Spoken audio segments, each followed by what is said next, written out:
الملائكة اسجدوا لآدم فسجدوا إلا إبليس أبى واستكبر وكان من الكافرين.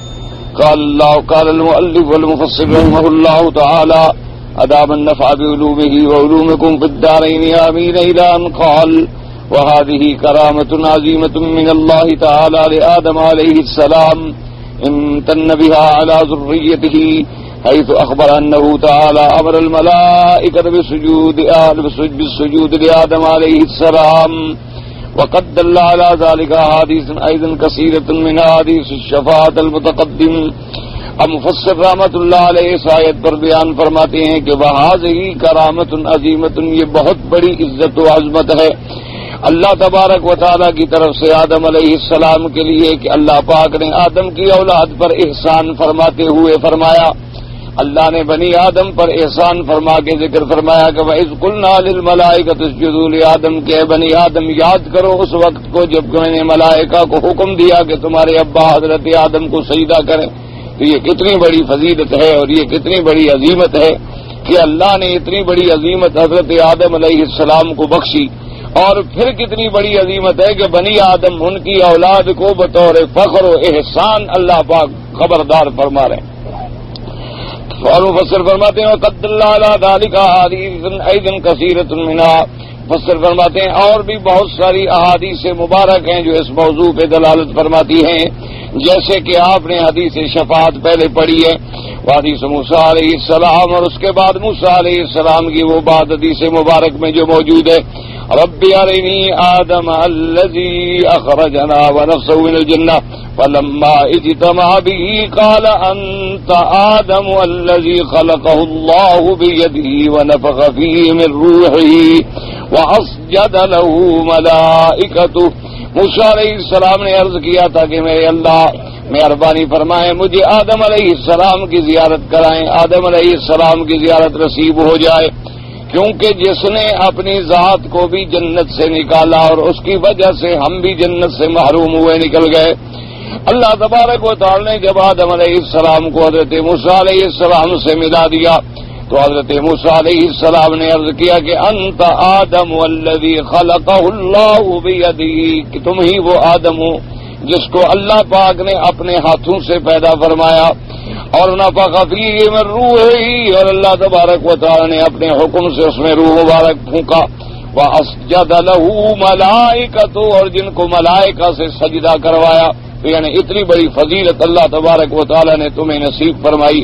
اصل میں حدیث مبارک کا مضمون جو ہے طویل ہے، یہاں مختصراً مفسر نے ذکر فرمایا ہے کہ جس سے ثابت یہ کرنا تھا کہ آدم علیہ السلام بھی یہ اعتراف کریں گے کہ آدم علیہ السلام اللہ نے آپ کو اپنے ہاتھ سے پیدا فرمایا، ایک فضیلت. اللہ نے آپ کے اندر خود نفخ روح فرمایا، دو فضیلتیں. پھر اللہ نے تمام ملائکہ کو آپ سے سجدہ کروایا، تین فضیلتیں. اور اس کے بعد پھر کہیں گے موسیٰ علیہ السلام ابا سے، حضرت آدم علیہ السلام سے کہ ابا جان اگر آپ غلطی نہ فرماتے، اگر آپ اس درخت سے نہ چکھ لیتے تو نہ آپ جنت سے باہر آتے اور نہ پھر ہمیں جنت سے محروم ہونا پڑتا. تو آدم علیہ السلام پھر جواب میں فرمائیں گے کہ تم موسیٰ وہی ہو جس کو اللہ نے تورات عطا فرمائی ہے اور نبی بنایا، رسول بنایا. تو کہیں گے کہ ہاں جی میں وہی ہوں. جس کو اللہ تبارک و تعالیٰ نے معجزات عطا فرمائے وہ کہیں گے ہاں جی میں وہی ہوں. انہوں نے کہا تو پھر تورات میں آپ نے یہ نہیں پڑھا تھا کہ اللہ تبارک و تعالیٰ نے آسمانوں اور زمینوں کے پیدا کرنے سے بھی پہلے یہ فیصلے کر لیے تھے کہ اس طرح آدم پیدا ہوں گے اور اس طرح آدم علیہ السلام کو جنت میں رکھا جائے گا، اس طرح آدم علیہ السلام کو درخت سے منع کیا جائے گا. تو کہیں گے ہاں یہ تو میں نے پڑھا ہے. تو فحج آدم موسیٰ، حضور فرمائیں گے پھر اب آدم علیہ السلام غالب آ گئے موسیٰ علیہ السلام. جو اللہ کی تقدیر کے فیصلے ہیں انہیں کون ٹال سکتا ہے؟ اور اسی کے اندر پھر حکمتیں ہیں، کیونکہ اگر اللہ آدم علیہ السلام کو زمین میں اتارتے ہی نہ تو پھر موسیٰ علیہ السلام کہاں پیدا ہوتے، پھر یہ نظام عالم ہی کہاں پیدا ہوتا، پھر تو وہ جنت میں خود رہتے. اور جنت میں ہی اگر اللہ تبارک و تعالیٰ ان کو اولاد عطا فرماتے تو جنت میں تو تکلیف ہے ہی نہیں، شریعت ہے ہی نہیں. جنت کے اندر تو لذت ہی لذت، آرام ہی آرام ہے. وہاں تو نہ عبادت ہے، نہ روزہ ہے، نہ حج ہے، نہ زکوٰۃ ہے. وہاں تو یہ نظام ہی نہیں ہے، وہ تو دار الجزا ہے، دار العمل ہے ہی نہیں. تو دار العمل میں آنے کے لیے بھی تو قدرت نے پھر اسباب رکھے تھے کہ آدم علیہ السلام سے ایسی خطا کا صدور ہوگا اور اس کی وجہ سے پھر انہیں آسمانوں سے نیچے اترنا ہوگا اور پھر وہ اپنی خطاؤں پہ معافی مانگیں گے تاکہ پھر ان کی اولاد کو بھی یہ سبق ملے گا کہ اگر خطا ہو جائے، خطا تو انسان کا کام ہے، لیکن وہ فوراً اللہ کی طرف رجوع کرے، اللہ تبارک و تعالیٰ کے دروازے کی طرف لوٹ جائے، توبہ کرے، استغفار کرے، تو جیسے آدم علیہ السلام کو معافی مل گئی، اولاد کو بھی معافی مل جائے گی۔ تو یہاں مقصد صرف مفسر کا یہ بیان کرنا تھا کہ اس حدیث مبارک میں بھی یہ بات موجود ہے کہ اللہ تبارک و تعالیٰ نے ملائکہ کو سجدہ کروایا آدم علیہ السلام۔ قال وذكر الحديث كما سيأتي ان شاء الله۔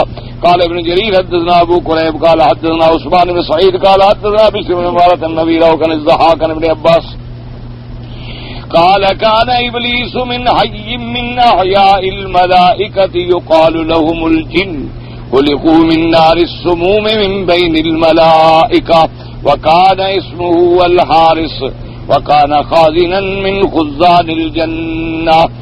اب مفسر رحمۃ اللہ علیہ فرماتے ہیں کہ ایک روایت ابن جریر نے یہ بھی نقل فرمائی ہے، حضرت ضحاک حضرت ابن عباس سے روایت فرماتی ہیں کہ کان ابلیس حی من احیاء الملائکہ، کہ ابلیس جو ہے وہ بھی دراصل ملائکہ کے قبیلے کے ایک قبیلے میں سے تھا، اور فرماتی ہیں کہ ان کو پیدا کیا بڑا آگ، ایسی آگ جو جلانے والی ہے ملائکہ کے اندر، اس کا نام حارس تھا اور وہ خازن تھا جنت کے خزانوں میں سے، یعنی داروغہ تھا، خازن کہتے ہیں جو داروغہ ہوتا ہے جنت کا نگران۔ قال وخلقت الملائکۃ كلهم من نور غیر هذا الحي قال وخلقت الجن الذين ذكروا في القرآن من مارج من نار وهو لسان النار الذي يكون في طرفها إذا ألهبت قال وخلق الانسان من طين فاول من سكن الارض الجن فافسدوا فيها وسفكوا الدماء وقتل بعضهم بعضا۔ اب مفسر رحمۃ اللہ علیہ فرماتے ہیں کہ یہ بھی ذکر کیا گیا ہے وخلقت الملائکۃ كلهم من نور، اللہ پاک نے تمام فرشتوں کو نور سے پیدا کیا، ما سوا اس قبیلے کے جو ابلیس والا قبیلہ ہے اس کو آگ سے پیدا کیا گیا۔ اب اس کے بعد فرماتی ہیں خلقت الجن، اور جن جنات کا ذکر قرآن مقدس میں آیا ہے اللہ پاک نے ان کو من مارج من نار، مارج من نار کا معنی یہ ہوتا ہے کہ جب آگ جلتی ہے تو آگ کی زبان کیا معنی، ایسی آگ جب اٹھے نا تو آخر میں جا کے گویا کہ زبان بن گئی تو وہ بڑی تیز ہوتی ہے، تو اس تیز ترین آگ سے ان کو پیدا کیا گیا۔ اور اس کے بعد فرماتے ہیں اور انسان کو اللہ تبارک و تعالیٰ نے مٹی سے پیدا فرمایا، وَأَوَّلُ مَنْ سَكَنَ الْأَرْضَ الْجِنُّ، سب سے پہلے جن کو زمین میں آباد کیا گیا وہ جنوں کا قبیلہ ہے، لیکن فَأَفْسَدُوا فِيهَا وَسَفَكُوا الدِّمَاءَ وَقَتَلَ بَعْضُهُمْ بَعْضًا، لیکن جنات نے زمین میں آ کے فساد کیا اور جنات نے آ کے خون ریزی کی اور ایک دوسرے کو قتل کرنا شروع کیا۔ قال فبعث الله إليهم إبليس في جند من الملائكة وهم هذا الحي الذين يقال لهم الجن فقتلهم إبليس ومن معه وألحقهم بجزائر البحور وأطراف الجبال فلما فعل بذلك اغتر في نفسه وقال قد صنعت شيئا لم يصنعه أحد۔ اب جب جنات کے فساد بڑھ گئے زمین میں تو اللہ نے ابلیس کو حکم دیا کہ یہ ابلیس جو ہے ایک جماعت ملائکہ کی، وہ جو اس کے قبیلے سے تھے جن کو آگ سے پیدا کیا گیا تھا، ان کو لے کے جائیں اور جنات کا مقابلہ کریں۔ تو یہ ابلیس وہ لشکر لے کر آیا اور اس نے آ کر جنات سے جنگ لڑی اور ان سے مقاتلہ کیا اور ان کو مجبور کر دیا کہ وہ جزائر میں جا کے رہیں، یعنی دریاؤں کے اندر جو جزیرے ہیں وہ اطراف الجبال اور پہاڑوں کی چوٹیوں میں جا کے چھپیں۔ فلما فعل ابلیس ذلك اغتر في نفسه، کہ جب ابلیس نے یہ کیا تو اب اس کے دل میں غرور پیدا ہو گیا کہ بھئی جنات کو مقابلے کے لیے اللہ نے مجھے بھیجا اور پھر میں نے ایک ایسا کام کیا ہے کہ کسی نے نہیں کیا کہ میں نے اللہ کے حکم پر جنات کو شکست دی اور ان کو بھگا دیا، تو دل کے اندر غرور پیدا ہونا شروع ہو گیا۔ قال فاطلع الله على ذلك من قلبه ولم تطلع عليه الملائكة الذين كانوا معه فقال الله تعالى للملائكة الذين كانوا معه جب اس کے دل کے اندر ابلیس کے غرور پیدا ہوا، جب اس کے دل کے اندر یہ شر اور شرور پیدا ہوا، تو اللہ تو علیم بذات الصدور ہیں، اللہ نے تو جان لیا کہ اس کے دل کے اندر اب غرور پیدا ہو گیا ہے۔ وَلَمْ يَطَّلِعْ عَلَيْهِ الْمَلَائِكَةُ، اور ملائکہ جو تھے وہ مطلع نہ ہو سکے۔ ملائکوں کو کیا پتا کہ اس کے دل کے اندر کیا ہے، کیونکہ ملائکہ تو ظاہر کو جانتے ہیں، علم غیب تو خاصہ ہے، خدا ہے، اللہ کا خاصہ ہے، اس کے سوا تو کوئی علم غیب کو جانتا نہیں، لہذا ملائکہ کو تو پتہ نہ چل سکا کہ اس کے دل کے اندر کیا ہے، لیکن اللہ تبارک و تعالیٰ کو تو معلوم ہے کہ اس کے دل کے اندر ایسا غرور پیدا ہوا ہے۔ تو اب اللہ تبارک و تعالیٰ نے ملائکہ سے فرمایا کہ انی جاعل فی الارض خلیفہ، اللہ نے ملائکہ کو فرمایا کہ میں زمین میں خلیفہ بنانا چاہتا ہوں۔ فقالت الملائکۃ مجیبین لہ وتجعل فیہا من یفسد فیہا ویسفک الدماء کما افسدت الجن وسفکت الدماء وانما وسعهم ذلك وقال اللہ تعالی انی اعلم ما لا تعلمون۔ اب اللہ پاک نے جب فرمایا کہ میں زمین میں خلیفہ بنانا چاہتا ہوں، تو ملائکہ نے عرض کیا کہ اتجعل فیہا من یفسد فیہا، کیا آپ ایک ایسی مخلوق پھر بنانا چاہتے ہیں جو فساد کرے گی زمین میں اور خون بہائیں گے، جیسے جنوں نے فساد کیا اور جنوں نے خون کیا اور جنہوں نے قتل کیا۔ وَإِنَّمَا بَعَثْنَا عَلَيْهِمْ ذَلِكَ، اسی وجہ سے تو آپ نے پھر ہمیں ان پر بھیجا کہ ہم جا کے ان کا انتظام کریں۔ وَقَالَ اللَّهُ تَبَارَكَ وَتَعَالَى إِنِّي أَعْلَمُ مَا لَا تَعْلَمُونَ، اللہ پاک فرمائیں گے کہ میں جانتا ہوں تم نہیں جانتے۔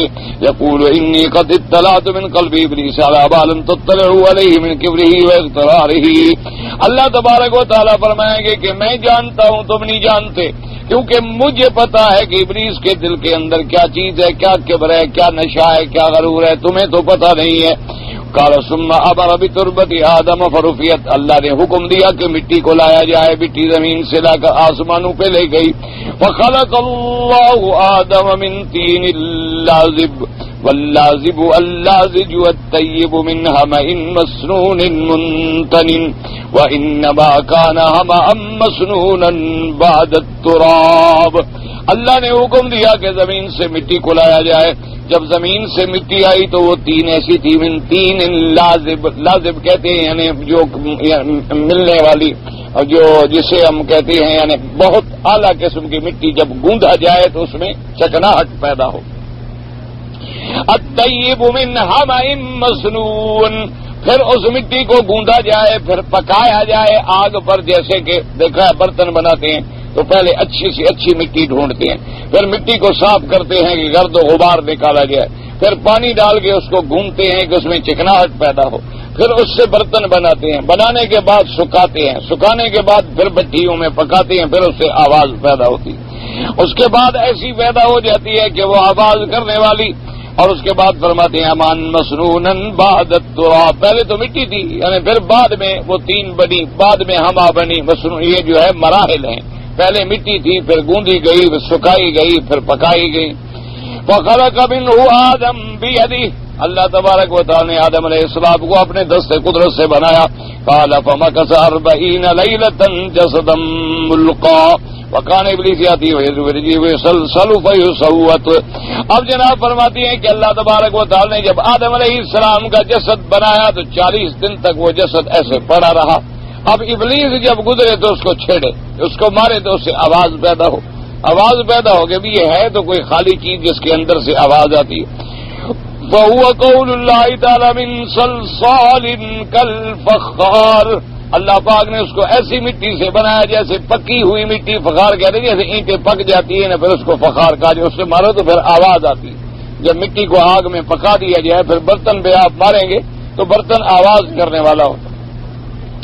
یقول کالشیء المنفرج الذی لیس بمصمت، یعنی جسد آدم علیہ السلام ایسے تھا کہ اندر سے خالی تھا، یعنی بھرا ہوا نہیں تھا، اس کو کہتے ہیں جو اندر سے خالی ہو تو چیز کو آواز پیدا ہوگی، اگر بھرا ہوا ہو تو پھر اتنی آواز پیدا نہیں ہوتی۔ قال، اس کے بعد فرماتی ہیں قال ثم يدخل فيه ويخرج من دبره يدخل من دبره ويخرج فيه، اب ابلیس کیا کرے کہ وہ آئے تو ایک طرف سے داخل ہو، منہ کی طرف سے داخل ہو تو نیچے سے نکل جائے، اور نیچے کی طرف سے داخل ہو تو منہ سے نکل جائے، کہ بھئی اندر سے تو خالی ہے ہی۔ قال ثم يقول لست شيئا للسلسلة وليس شيئا ما خلقت ولئن سلطت عليك أهلكنك لست شيئا للسلسلة وليس شيئا ما خلقت.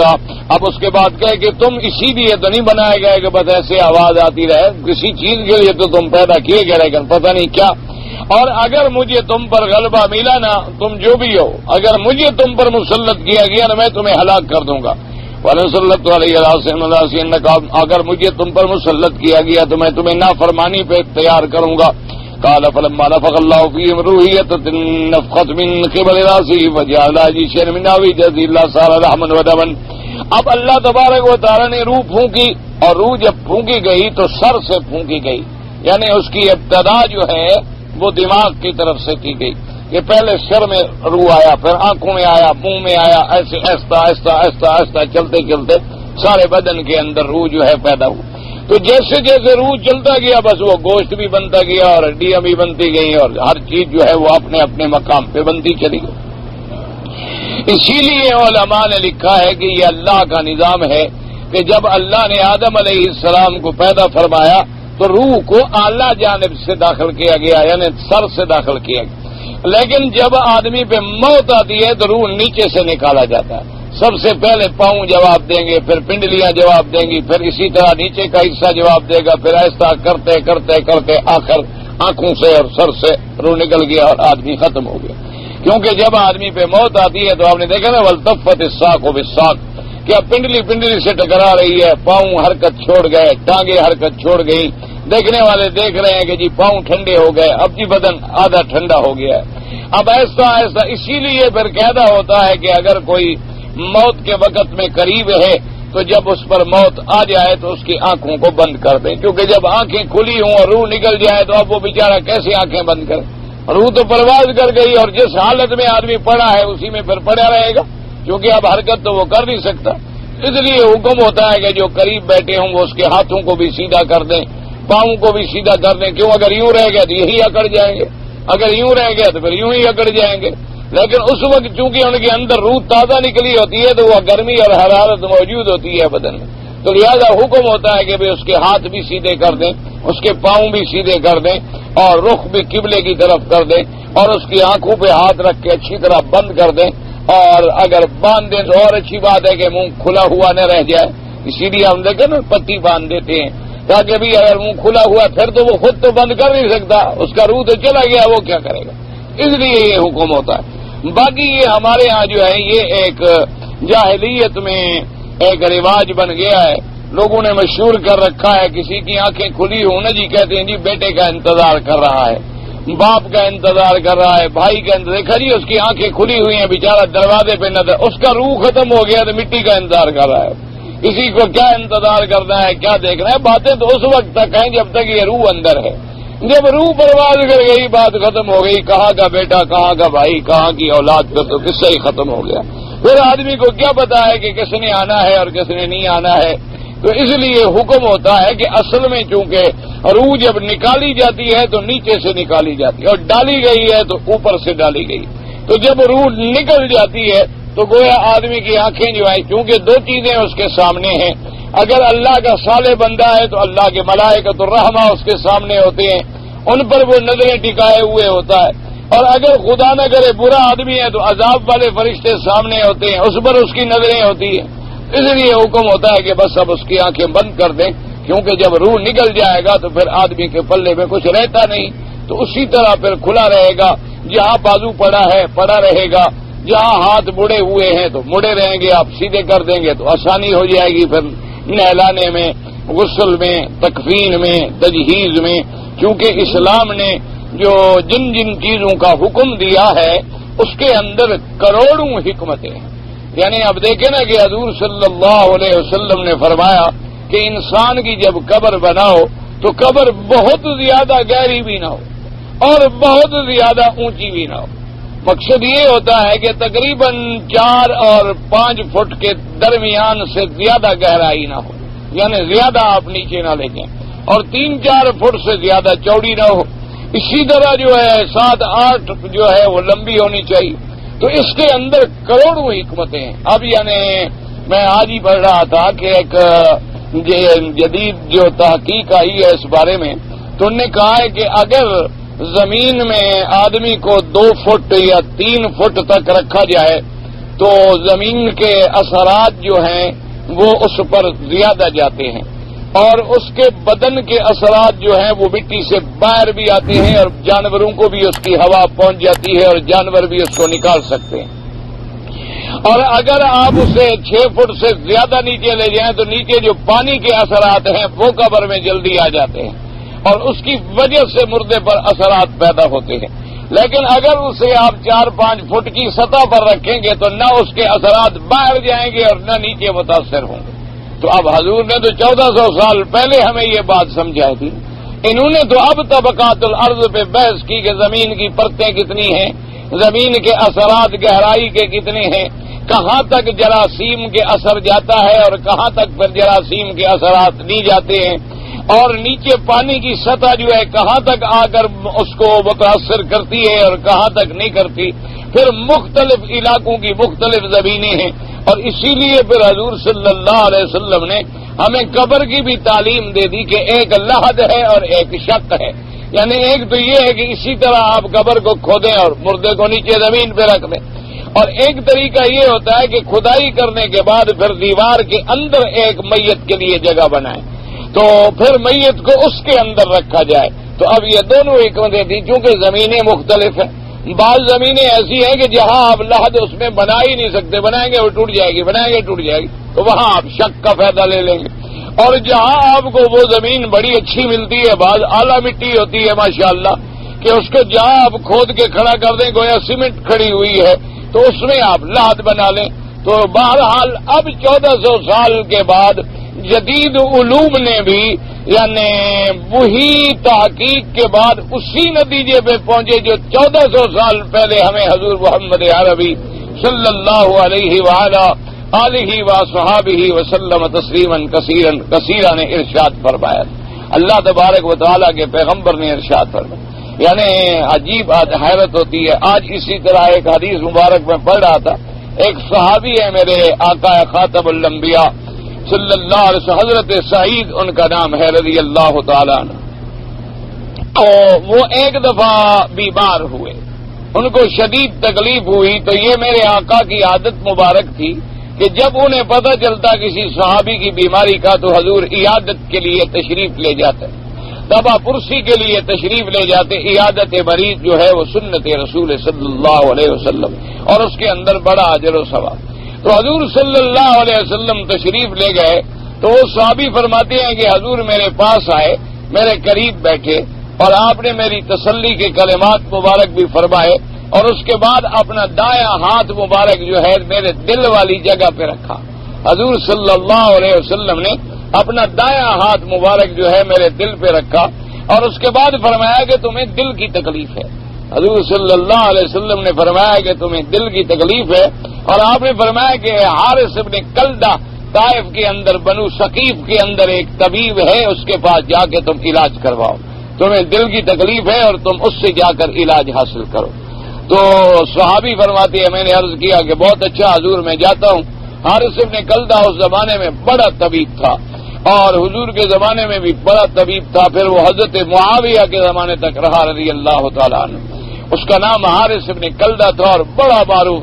حضور نے فرمایا کہ جب تم حارث کے پاس جاؤ علاج کے لیے تو اس کو یہ بھی بتلا دینا کہ وہ تمہیں اجوا کھجور جو ہے وہ کھلایا کرے، اس کی گٹھلیاں نکال لے اور 7 کھجوریں جو ہیں وہ بھی تمہیں کھلایا کرے، تاکہ تمہارے دل کا علاج جو ہے باقی دوائیں تمہیں وہ خود دے دے۔ یعنی 1400 سال پہلے نہ کوئی ECG تھا، نہ اس وقت کوئی ایکو مشینیں بنی تھیں، نہ اس وقت کوئی آپ کے سٹیتھوسکوپ آئے تھے، ہاتھ رکھا اور اللہ کے نبی نے فرما دیا کہ دل خراب ہے۔ ایک تو معجزہ ہے، اور ایک یہ بھی ہے کہ ہاتھ رکھنے کے بعد دل کی حرکات سے معلوم کر لینا کہ دل کی حرکت جو ہے وہ درست کام نہیں کر رہی، اور اس کے بعد پھر علاج بھی تجویز کر دیا۔ حضور صلی اللہ علیہ وآلہ آلہ وصحابہ وسلم تسلیما کثیرا، اللہ کے کروڑوں صلاۃ و سلام ہوں۔ اور آج پھر نئی دنیا تحقیق کر کے اس نتیجے پہ پہنچی ہے کہ کھجور بہترین ٹانک ہے، کھجور کے اندر بڑی قوتیں ہیں، کھجور کے اندر بڑے فوائد ہیں، کھجور کے اندر بڑی عجیب اللہ نے نعمتیں رکھی۔ میں نے خود ایک آدمی دیکھا تھا، پتہ نہیں زندہ ہے، یا نہیں ہے، وہ میرے خیال میں اس زمانے میں پولیس میں افسر تھے، ہم چھوٹے چھوٹے تھے، تو وہ اس کی ماشاءاللہ بڑی عمر تھی، پھر ریٹائر ہو گئے، پینشن ہو گئی، بوڑھے ہو گئے، پھر بھی میں نے ان کو دیکھا تو اس وقت بھی ان کی صحت بڑی ٹھیک ٹھاک تھی۔ تو میں نے اس سے ایک دفعہ پوچھا، میں نے کہا جی آپ کی ماشاءاللہ صحت اسی طرح ہے، بڑھاپے کا اثر آپ پر نہیں آتا؟ انہوں نے کہا جی ہم نے تو بس ایک ہی ساری زندگی تو ہم ایسے محکمے میں جخ مارتے رہے گے جس میں جہنم کے سوا اور کچھ بنتا نہیں، لیکن حضور کی ایک حدیث مبارک پڑی تھی، اس کو پھر زندگی میں نہیں چھوڑا میں نے۔ تو میں نے کہا جی فرمائیں؟ انہوں نے کہا کہ بس میں نے کھجور کے بارے میں حضور پاک صلی اللہ علیہ وسلم کی ایک حدیث مبارک پڑھی تھی، اور میں نے اپنی زندگی کا معمول بنا لیا ہے کہ رات کو میں کھانا کھاتا ہی نہیں، میں 7 دانے کھجور کے لے کے کھا لیتا ہوں اور 1 گلاس دودھ کا پی لیتا ہوں، الحمدللہ آج تک مجھے تو کوئی کمزوری قریب نہیں آئی، مجھے تو کوئی تکلیف نہیں ہوئی ہے۔ یعنی اصل بات یہ ہوتی ہے نا، مصیبت یہ ہے ہمارے اندر کہ ہمارا ایمان جو نہیں ہے، ہمارے اندر مسئلہ یہ ہوتا ہے کہ زمزم بھی شفا ہے اور جیب سے گولی بھی نکالے گا، اسپرو کی گولی بھی منہ میں ڈالے گا، زمزم بھی پیے گا، پتہ نہیں بھی عقیدہ اسپرو پر ہے یا زمزم پر ہے۔ جب ہم خود مذبذب ہو گئے تو فائدہ کیا ہو؟ اس لیے فائدہ نہیں ہوتا۔ ورنہ حضور صلی اللہ علیہ وسلم نے فرمایا جو چیز میرے پاک نبی نے فرما دی ہے وہ قیامت تک اٹل ہے۔ یعنی ہمارا ایمان ہے کہ یہ چاند مجھے جو نظر آ رہا ہے اس میں تو شبہ ہو سکتا ہے کہ کوئی کمیونسٹ کہہ دے کہ یہ بڑا پیالہ ہے اور روٹی رکھی ہوئی ہے، یہ ہو سکتا ہے، لیکن حضور کے فرمان میں شبہ نہیں ہو سکتا، اللہ تبارک و تعالیٰ کے نبی کے فرمان میں کوئی شبہ۔ لیکن شرط کیا ہے؟ ایمان اور یقین، کہ ایمان کامل ہو اور یقین صادق ہو کہ جو حضور نے فرمایا ہے وہ حق ہے، اور اس میں کبھی شبہ اور شک ہو نہیں سکتا۔ تمام دنیا کے اطباء غلط ہو سکتے ہیں لیکن فرمان رسول پاک صلی اللہ علیہ وسلم غلط نہیں ہو سکتا۔ تو اب اندازہ کریں اپنے اپنے یقین کی بات۔ اسی طرح یہ 2-3 سال پہلے کی بات ہے، ڈاکٹر رانا صاحب ہیں، ہمارے بڑے صالح نیک آدمی ہیں، تبلیغی جماعت سے تعلق ہے دکتور صاحب کا، بہت ہی صالح، بہت ہی ماشاءاللہ اللہ والے آدمی ہیں۔ انہوں نے مجھے بھی ناشتے پہ مہربانی فرما کے بلا لیا، تو میں گیا ان کے پاس، تو وہاں ایک آدمی تھے، وہ بھی بڑے ماشاءاللہ پڑھے لکھے لوگوں میں سے تھے، ابھی کسی میں ملک میں سفیر کے عہدے پہ رہے، بڑے اونچے عہدے کا آدمی۔ تو انہوں نے کہا جی مجھے شوگر کی تکلیف تھی، میں نے پہلے تو خبر نہیں رکھی، اور جب میں نے چیک اپ کرائی تو شوگر بالکل آخری درجوں پہ پہنچی ہوئی تھی۔ تو ڈاکٹر نے کہا کہ یہ چھوڑ دو اور یہ چھوڑ دو اور یہ گولی کھاؤ اور یہ انجیکشن لگاؤ اور یہ کرو۔ انہوں نے کہا میں تو گھر میں آیا، میں نے کہا بس ٹھیک ہے، کچھ نہیں کرنا، نہ انجیکشن نہ گولی نہ کچھ۔ حضور صلی اللہ علیہ وسلم کی حدیث مبارک ہے کہ پیدل چلا کرو۔ انہوں نے کہا کہ ایک تو میں نے اس حدیث پر فوراً عمل شروع کر دیا کہ پیدل چلو، بس صبح اٹھا اور 1-2 کلومیٹر پیدل چلا گیا اور واپس اس وقت پہنچا کہ نماز فجر کی کھڑی ہو رہی ہے، جماعت کے ساتھ نماز پڑھی کرا۔ اور دوسرا اس نے کہا کہ جی میں نے ناشتے میں شام کے کھانے میں شہد کا کھانا لازم قرار دے دیا کہ بھی شہد میں ضرور کھاؤں گا، چاہے 1 چمچ کھا لوں چائے کا چھوٹا سا۔ اور اس نے کہا کہ جناب 20-25 دن مہینے کے بعد جا کے میں نے ڈاکٹروں سے چیک کرایا، انہوں نے کہا تم تو بالکل نارمل ہو گئے، ابھی تم کون سی دوائی کھا رہے ہو؟ میں نے کہا میں شہد کھا رہا ہوں۔ کہا عجیب آدمی، شہد سے کبھی شہد تو میٹھی چیز ہے، تم اس کے ساتھ شوگر کے علاوہ۔ نے کہا بس میں بھی اسی سے علاج کر رہا ہوں، اب میرے پاس کوئی دلیل نہیں ہے، میرے پاس ایک ہی دلیل ہے کہ قرآن نے کہا ہے شفا ہے، حضور صلی اللہ علیہ وسلم نے فرمایا شفا ہے، اور پیٹ کی بیماریوں میں حضور پاک نے شاد دی ہے، تو لہذا بس میں اسی نتیجے پہ پہنچاؤں گی۔ یہ بھی تو ایک لبلبا ہوتا ہے نا، کام چھوڑ دیتا ہے، تو اس کا تعلق بھی تو پیٹ سے بات نہیں سے ہے، بس میں نے شاد شروع کر دی۔ اور کہا اللہ نے مجھے تو شفا دی ہے، میں تو کوئی گولی شولی نہیں کھاتا، میں تو یہ شاد ابھی آپ کے سامنے کھا رہا ہوں، اور اب بھی مجھے چیک کروا لیں، میری شوگر نارمل ہے، مجھے کوئی تکلیف نہیں ہے۔ تو یہ ایمان کی بات ہے۔ اللہ تبارک و تعالی ہمیں ایمان کامل نصیب فرمائیں اور اتباع سنت رسول پاک صلی اللہ علیہ وسلم نصیب فرمائیں۔ مشکل یہ ہے کہ ہم لوگ نام کے مسلمان رہ گئے، کام کے مسلمان نہیں رہے۔ یعنی آپ اندازہ کریں، ہر آدمی سے کہیں حضور کے نام پر وہ قربان ہونے کے لیے تیار ہو جائے، حضور کا نام لیں تو صدقے قربان ہو جائے گا، لیکن حضور کی شکل نہیں بنائے گا، حضور کی سنت پہ عمل نہیں کرے، گولی کھا لے گا حضور کے نام پہ، گولی کھا لے گا، مر جائے گا، قربانی دے دے گا، جان نچھاور کر دے گا جذبات میں آ کر، لیکن اپنے 4 فٹ کے بدن پر کبھی سنت پر عمل نہیں کرے گا۔ اللہ تبارک و تعالی رحمت فرمائے۔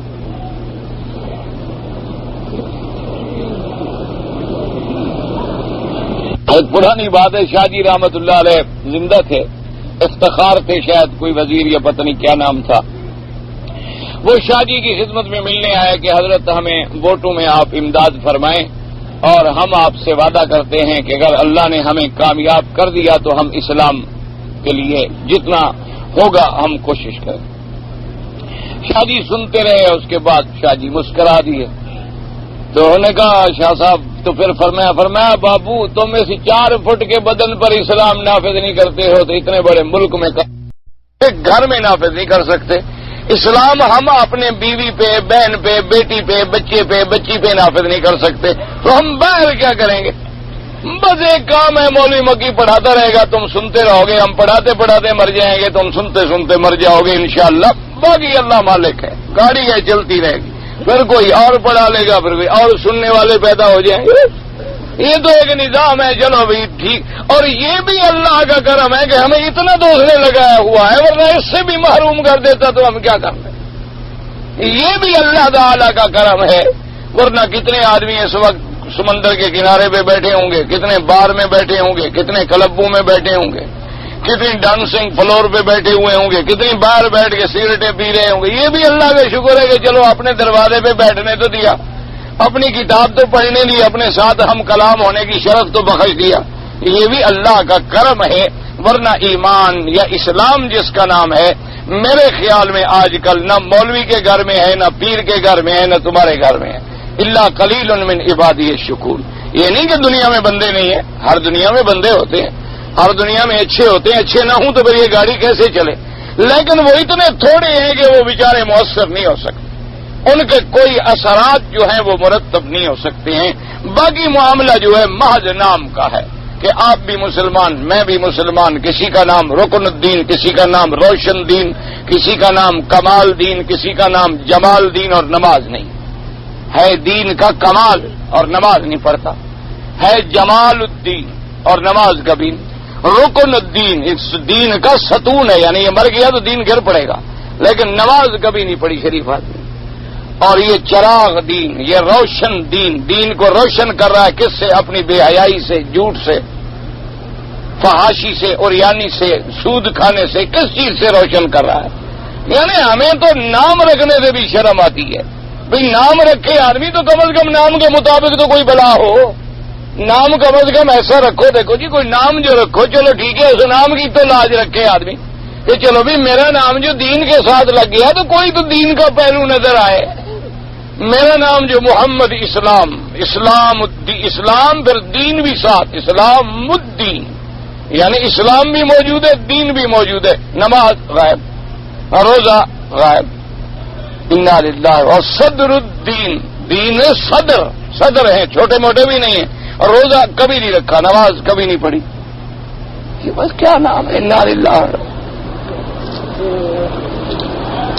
اور نام ایسے رکھیں گے ماشاءاللہ، اشرف الدین، شہاب الدین، حسنین، یعنی صرف حسن پر بھی اکتفا نہیں کیا، دونوں کو ملا، حسن حسین کو ملا کے حسنین، اور بعد میں حسنین کے ساتھ بھی اکتفا نہیں کیا، آگے حیدر بھی لگایا، اور نماز، حیدر نے خیبر توڑا پھر بھی نماز نہیں چھوڑی، اس بدبخت نے کبھی مسجد نہیں دیکھی، نام ہے بس، سبحان اللہ، بس اللہ کی رحمت ہے، آپ جیسے شاگرد، میرے جیسا مولوی، بس کام چل رہا ہے، جیسے روح ویسے فرشتے، جیسے شاگرد ملیں گے استاد بھی تو میرے جیسا ملے گا نا بھائی۔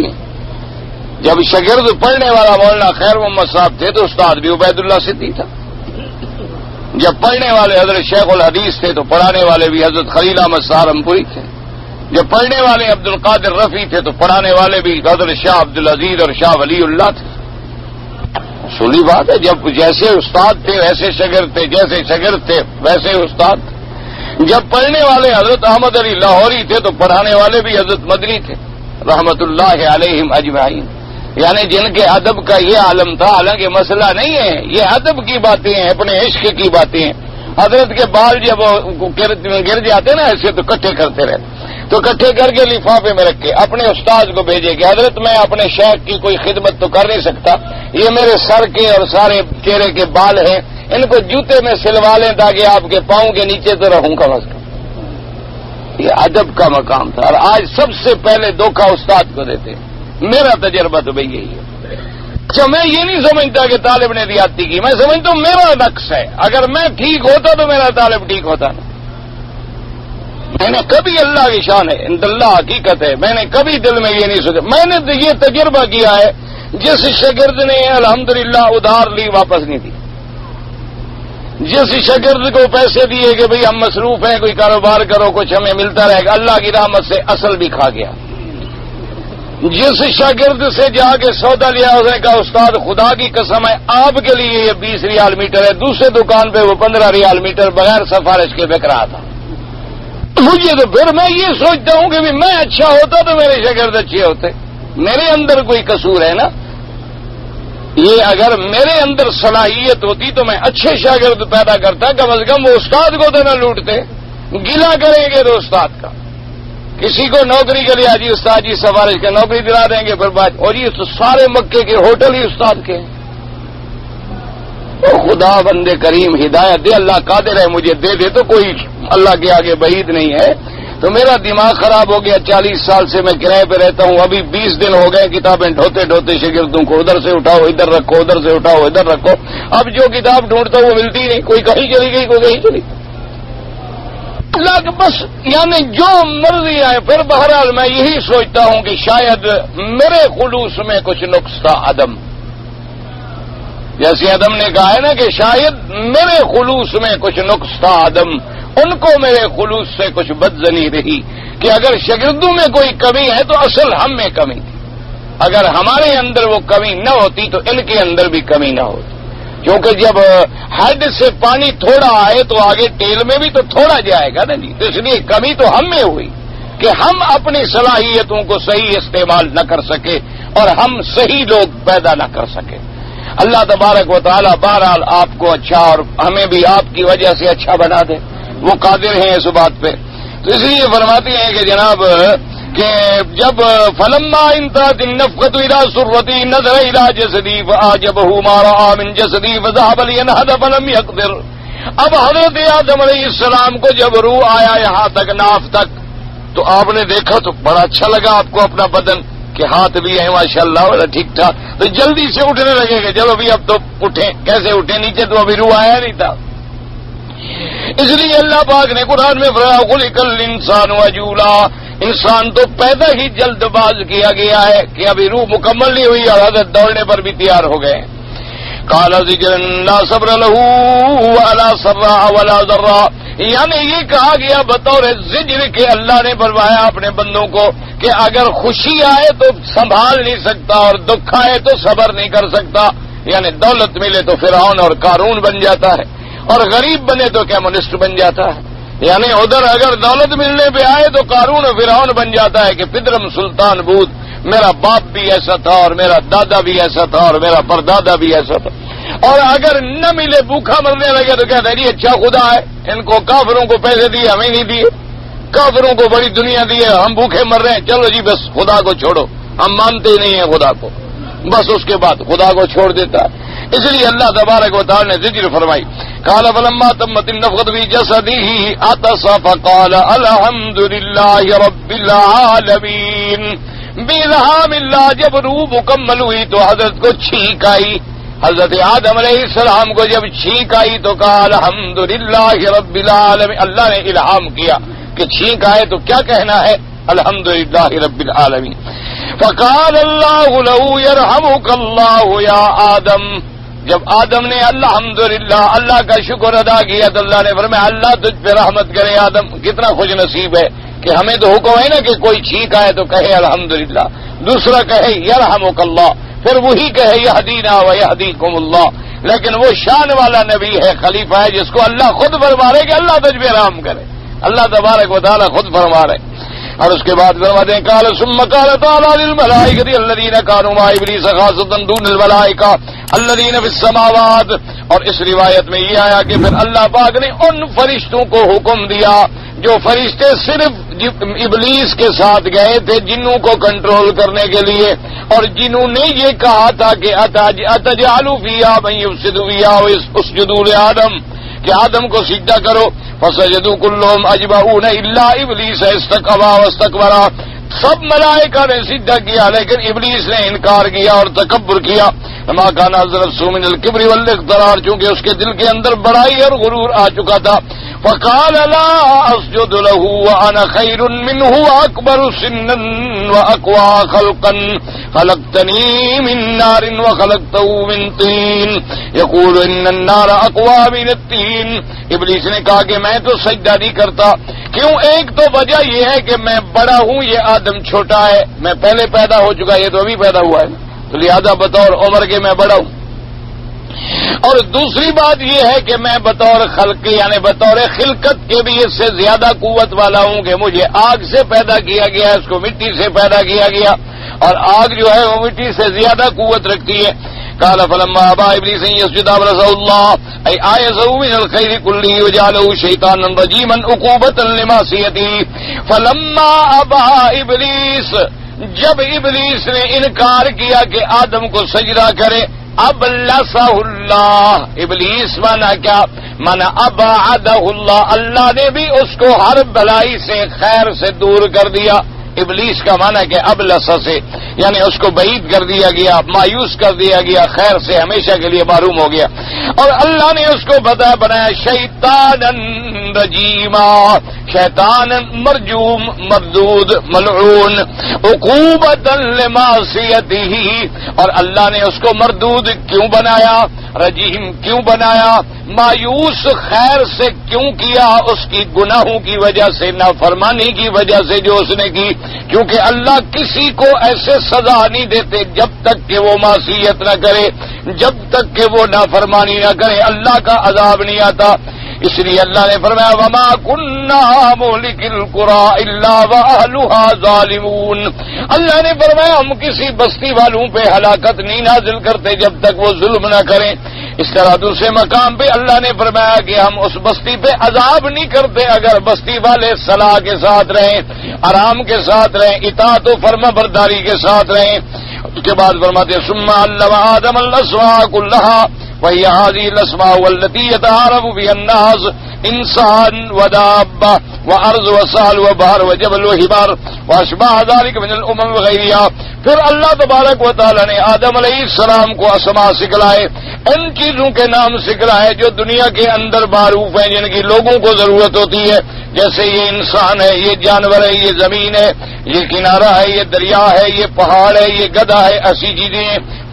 راضی الاسماء اولئک الملائکہ یعنی الملائکۃ الذین کانوا مع ابلیس الذین خلقوا من نار السموم. اس کے بعد اللہ تبارک و تعالی نے ان اسماء کو پیش کیا ان فرشتوں پر جن کو آگ سے پیدا کیا گیا تھا، اور ان کے بعد ان کو کہا گیا انبئونی باسماء هؤلاء اخبرونی باسماء هؤلاء ان کنتم صادقین ان کنتم تعلمون لما جعلوا فی الارض خلیفہ. اللہ نے فرمایا ان چیزوں کا نام بتلاؤ اگر تم اپنے دعوے میں سچے ہو. کس بات میں کہ تم کہتے ہو کہ میں زمین میں آدم کو خلیفہ نہ بناؤں؟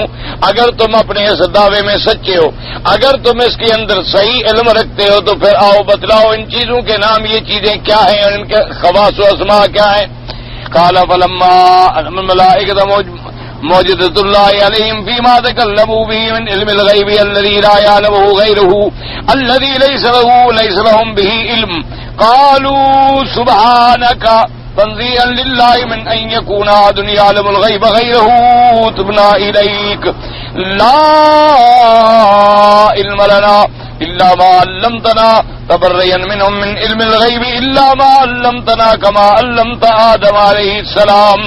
اب مفسر رحمت اللہ علیہ فرماتے ہیں فلما علم الملائکۃ موجودۃ اللہ علیہم، اب جب فرشتوں کو یہ علم ہوا اللہ کی ناراضگی کا، اللہ کے غضب کا، اللہ کے جلال کا، تو فرشتے فوراً ہٹے کہ ہم نے ایسی بات کی جس کا تعلق علم غیب سے ہے، اور علم غیب اللہ کے سوا تو کوئی نہیں جانتا۔ فوراً انہوں نے اعتراف کیا اور کہا سبحانک لا علم لنا تنزیہا للہ، اللہ تو پاک ہے تیری ذات، تیرے سوا کوئی نہیں جو علم غیب جاننے والا ہو۔ تبنا الیک، ہم تیری طرف رجوع کرتے ہیں، لوٹتے ہیں، معافی مانگتے ہیں۔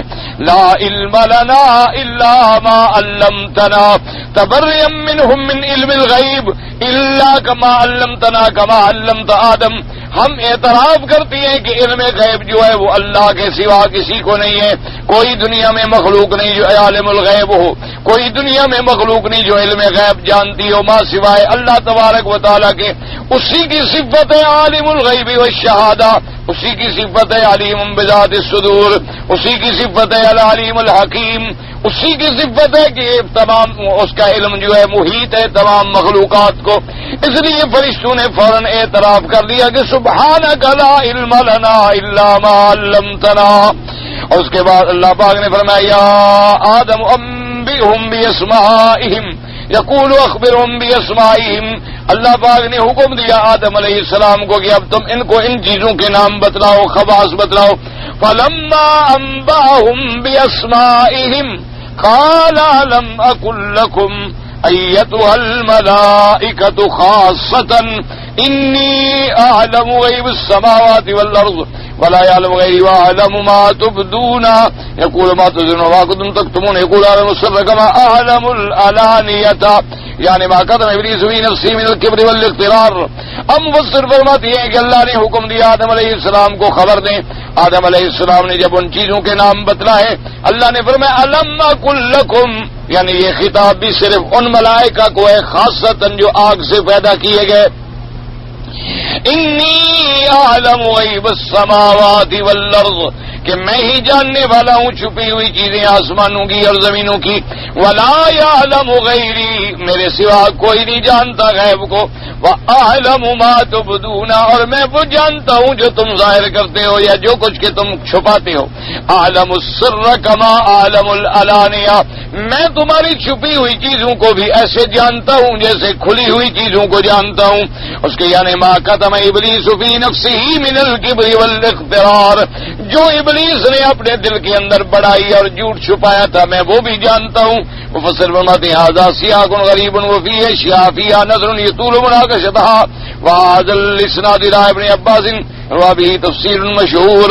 اب مفسر رحمۃ اللہ علیہ فرماتے ہیں کہ اس سیاق کے ساتھ ہم نے جو واقعہ نقل کیا ہے اس کے اندر غرابت ہے، اور اس کے اندر بہت ساری چیزیں ایسی آئی ہیں جو قابل بحث ہیں، قابل مناقشہ ہے، لیکن ایک ایک چیز پہ اگر آپ بحث کریں تو بات لمبی ہو جائے گی۔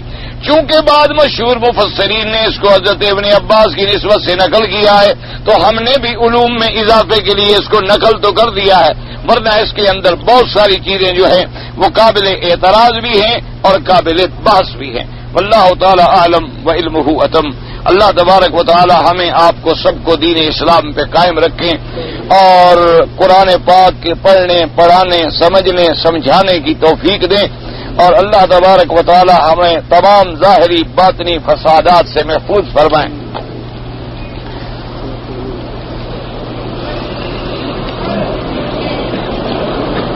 کہتے جی آپ کہتے ہیں کہ یا رسول اللہ نہیں کہنا چاہیے، آپ کہتے ہیں میں کون ہوں کہنے والا؟ بھائی یہ تو اللہ کا حکم ہے، حضور کا حکم ہے کہ یا حرف ندا ہے، اور حرف ندا کے ساتھ پکارنا صرف اللہ کو ہے کہ یا اللہ، یا رب، یا رحمان، یا رحیم، یا حیو، یا قیوم، یا ذی الجلال والاکرام۔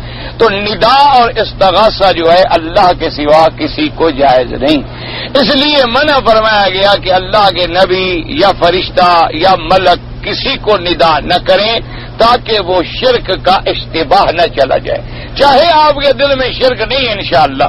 اسی لیے میں نے کہا تھا نا کہ سورج کے وقت نماز پڑھنا کیوں منع ہوا، حالانکہ ہم سورج کو سجدہ نہیں کرتے لیکن شبہ پیدا ہو سکتا تھا۔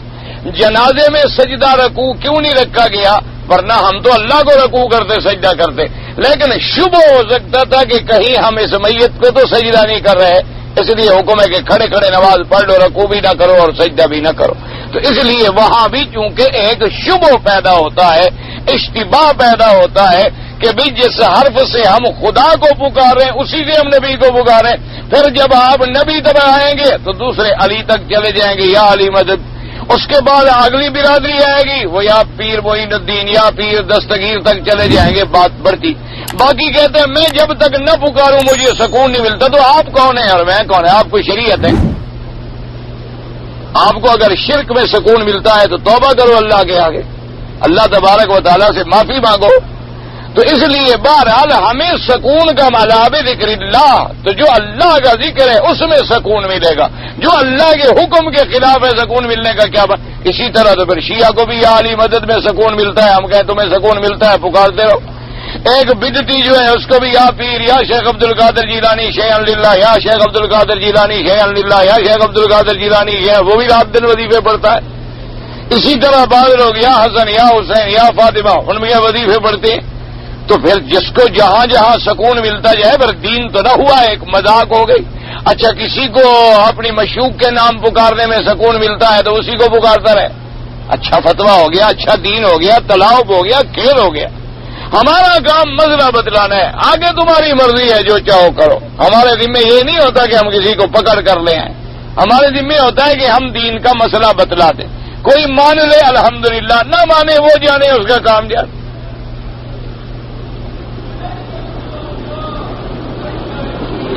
ایک آدمی نے اپنی بیوی سے کہا کہ اگر تم اس آدمی کے ساتھ بات کرو گی تو تمہیں طلاق ہوگی۔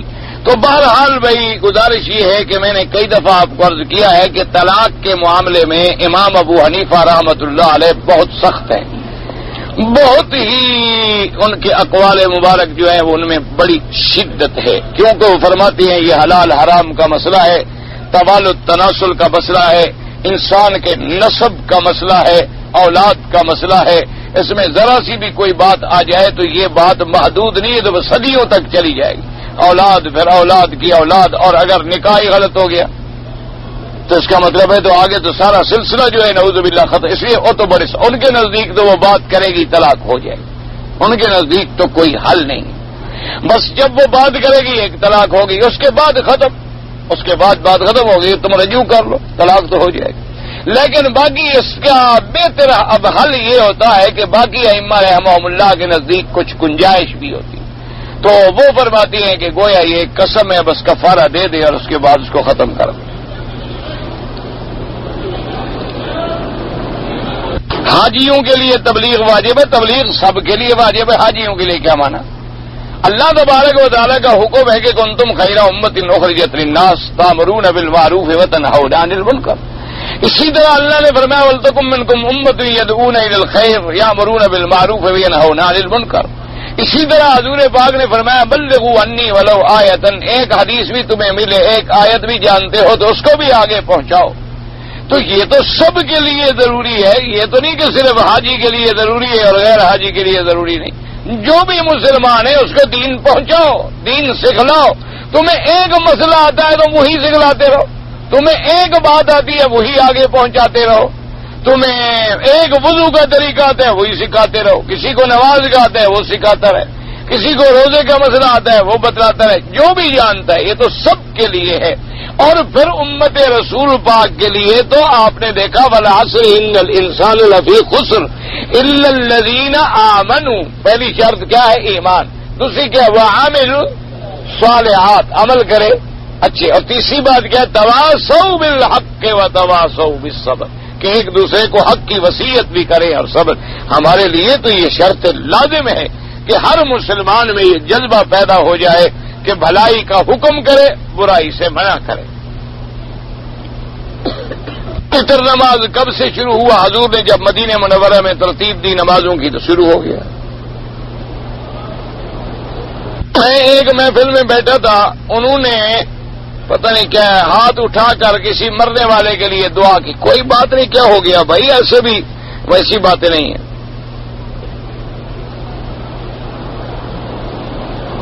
پتہ نہیں کیا لکھا ہے، میاں بیوی ہم بستر ہو گیا، چلو غسل واجب ہو گیا، کہ ان کو جو پہنا ہوا پتہ نہیں کیا ہے قمیص، ہاں بہرحال جو کپڑے پہنے ہوئے ہیں جن کو کچھ نہیں لگا وہ تو پلید نہیں ہوئے، ان کا کیا ہے، کپڑے تو پلید نہیں ہو جاتے۔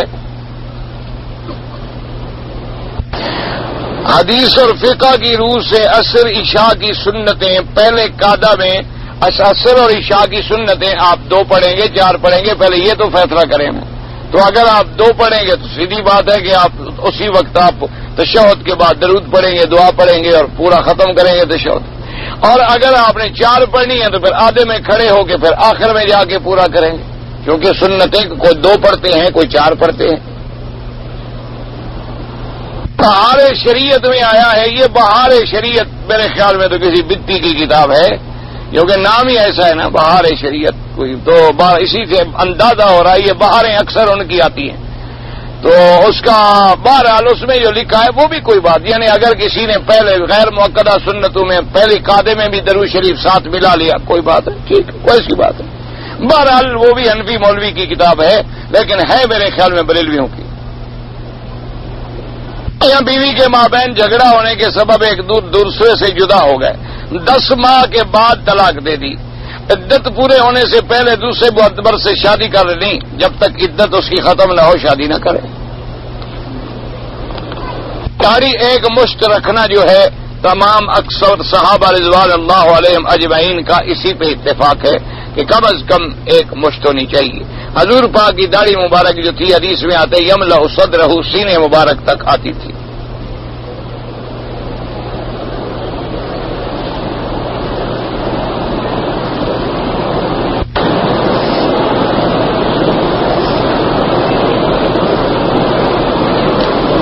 ایک آدمی نے لکھا ہے کہ ان المساجد للہ ولا تدعوا مع اللہ احدا، کہ مسجد کے اندر ہوں پھر تو اللہ کو پکارو، باہر ہوں تو پھر حضور کا واسطہ یا اور کسی کو بھی پکار لو، یہ اچھی بات ہے۔ اندر مسجد کے الگ دین ہے، باہر الگ دین ہے۔ ماں کے دونوں سجدوں کے اندر ہاتھ اٹھا کے دعا مانگنا کوئی دعا نہیں، اصل میں یہ آتا ہے کہ جمعہ کے دن ایک ساعت مبارکہ ہے، ایک ایسی گھڑی ہوتی ہے کہ جس میں اللہ سے آدمی شریعت کے مطابق دعا مانگے تو منظور ہو جاتی ہے۔ تو اب وہ گھڑی کہاں ہے تو اس میں علماء کے اقوال ہیں۔ بعض نے تو فرمایا کہ بھئی سورج سے لے کر طلوع شمس سے لے کر غروب تک کسی وقت ہے، بعض نے کہا عصر سے لے کر مغرب تک اس درمیان میں ہوتی ہے، بعض علماء نے فرمایا کہ جب امام خطبہ دینے کے لیے آتا ہے اور اذان ہو جاتی ہے، اذان ہو گئی اب خطبہ شروع نہیں ہوا، اس کے درمیان جو وقفہ ہے اس میں ہوتی ہے۔ بعض علماء نے لکھا کہ جب امام ایک خطبہ پڑھا کے بیٹھ جاتے ہیں اور دوسرے خطبے کے لیے فاصلہ کرتے ہیں اس وقت ہوتی ہے۔ تو اس لیے وہ چونکہ ایک دعا ڈھونڈنے کا وقت ہے تو ہاتھ اٹھانے کی کوئی ضرورت نہیں، دل میں مانگتے رہیں، کسی نے اٹھا لیے تو کوئی ایسی بات نہیں، یہ تو مستحب مسئلے ہیں، یہ تو مستحبات ہیں، یہ جھگڑے والے مسئلے نہیں ہیں۔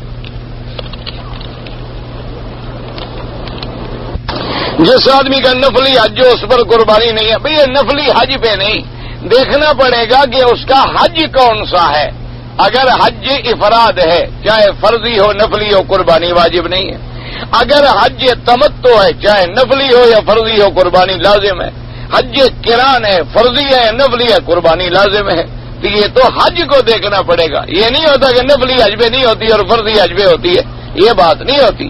مسئلہ یہ ہے کہ حج جو پڑھ رہا ہے تو حج کون سا ہے، وہ حج افراد کر رہا ہے، وہ حج تمتع کر رہا ہے، وہ حج قران کر رہا ہے، کون سا حج ہے۔